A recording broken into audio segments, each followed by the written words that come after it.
Red Bull gives you wings. Red Bull is among globe's most famous companies. It's available in over 170 nations, and approximately 7.9 billion cans are repurchased every year. More than enough for each person worldwide. The caffeinated beverage is adored by tired office employees and studying college students.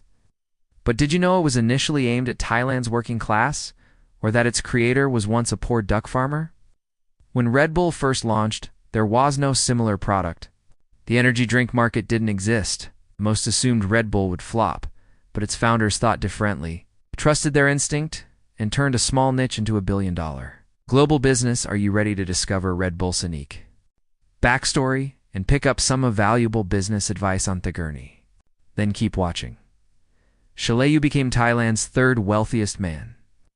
But no one could have predicted his future. From his youth was always private and rarely spoke to the media. In fact, he was so private, even his true birthday remains a mystery. What is certain is that he was born in the northern Thai province of Phuket. His parents were poor Chinese immigrants who raised ducks and sold fruit to survive. Because of their poverty, Chalayo didn't receive much formal education. As a kid, he helped his parents on the farm, but money was tight, and he dreamed of more, hoping to create a better life as a young man. Chalayo moved to Bangkok, Thailand's busy capital. The experience was overwhelming, but life was Nazir. His skills were in duck farming and fruit selling, and with little education. He worked various jobs, drove buses, and sold pharmaceuticals, but soon he wanted his own business. He founded TC Pharmaceutical Industries, producing and importing medicines and cosmetics. No one expected one of the company's future drinks would change Chalayo's life. His company prospered, which let him get more creative. At the time, energy drinks were consumed more out of need than enjoyment. They mostly tasted bad with a distinct medical taste. Even big brands like Lipovitan had this issue. Spotting an opportunity, Chalayo did something different. He began experimenting in 1976.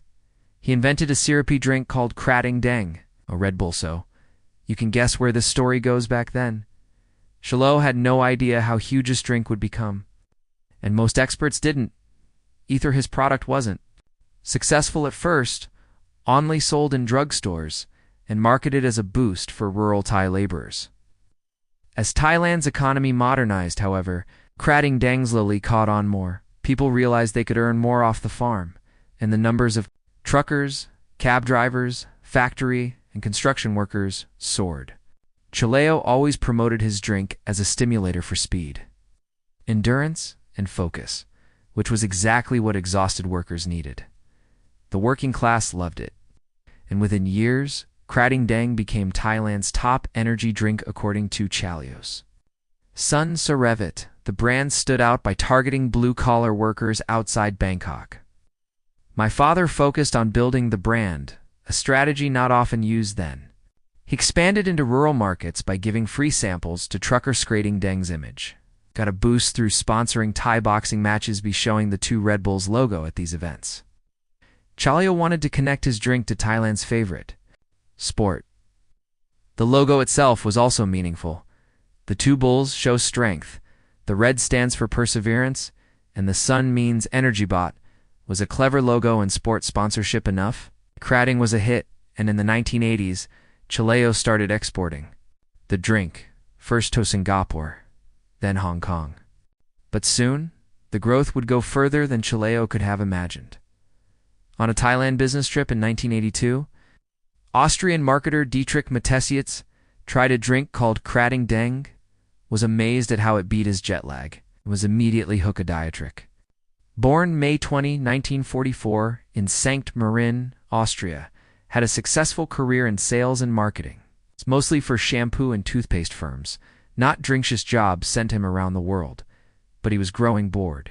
He had liked Thailand and its jet lag cure, Krating Dang, but it was after a visit to Hong Kong that things changed. There, he read that Lipovitan was Japan's top taxpayer, being a marketing pro. Dietrich saw a massive opportunity herring about. The popularity of energy drinks in Asia was a turning point. There was nothing like it in Europe, and he could see the potential.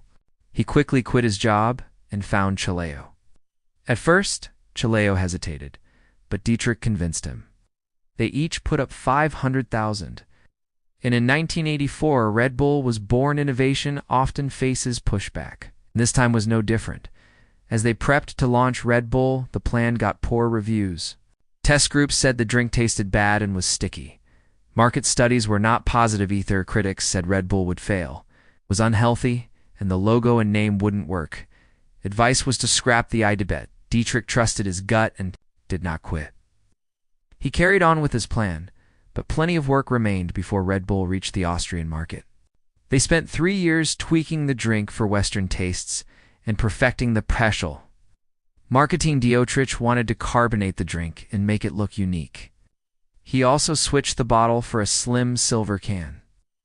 After years of experimenting, Red Bull finally launched in 1987, and by 1988, they had sold 1.2 million cases. The drink was seen as the first energy drink to win over consumers worldwide. Its invigorating effect won over office workers and students, and Red Bull's triumph made both founders billionaires. Proves that trusting your instinct can pay off as important as data and studies are.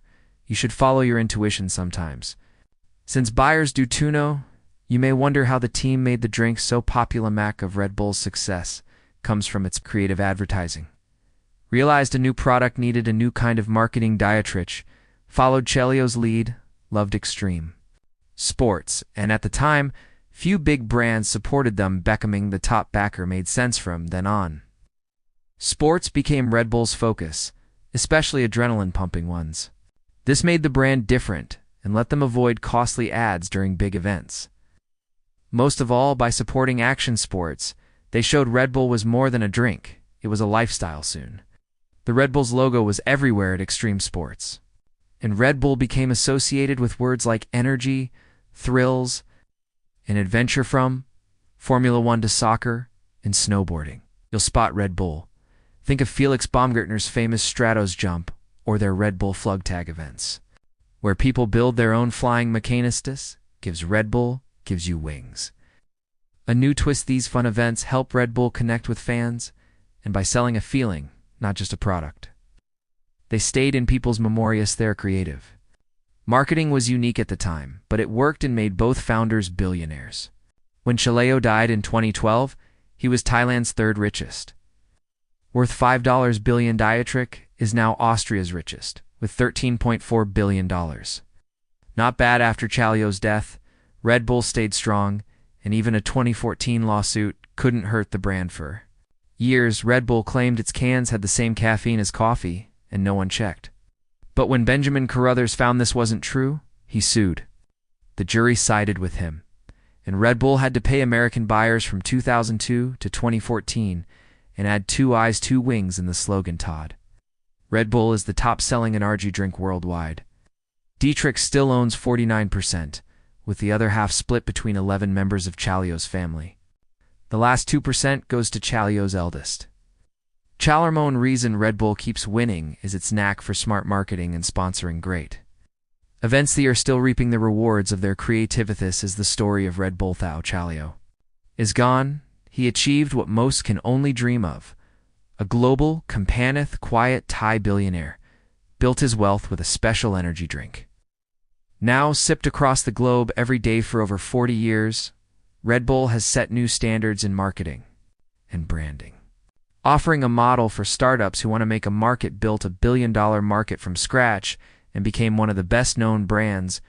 Which story did you find most interesting? And which of the 4 lessons do you think was most important for Red Bull? Comment below and check out our channel for more inspiring business videos.